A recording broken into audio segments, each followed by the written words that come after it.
भय मंदिर आई है, आई नहीं है मालाई है। वक्त से पहले जाग उठी है, नींद अभी आँखों में भरी है। थोड़ी तक लट आई हुई है, यूं ही सी लहराई हुई है। आँखों में तारों की चमक है,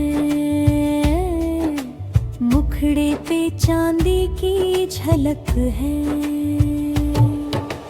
कैसी सुंदर है क्या कहिए, नन्ही सी एक सीता कहिए।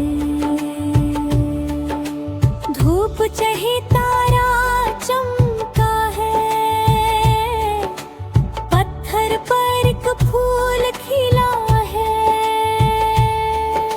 चांद का टुकड़ा फूल की डाली,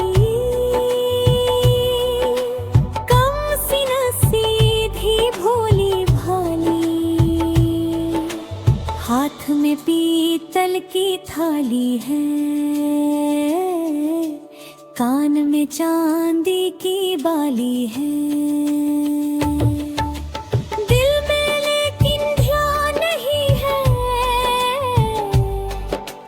पूजा का कुछ न्याय नहीं है।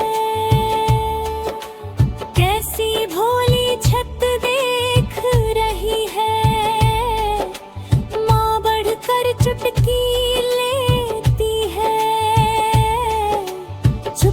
चुपके हंस देती है,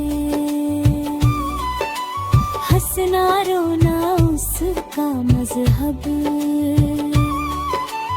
उसको पूजा से क्या मतलब, खुद तो आई है मंदिर में। मन उसका है गुड़िया घर में।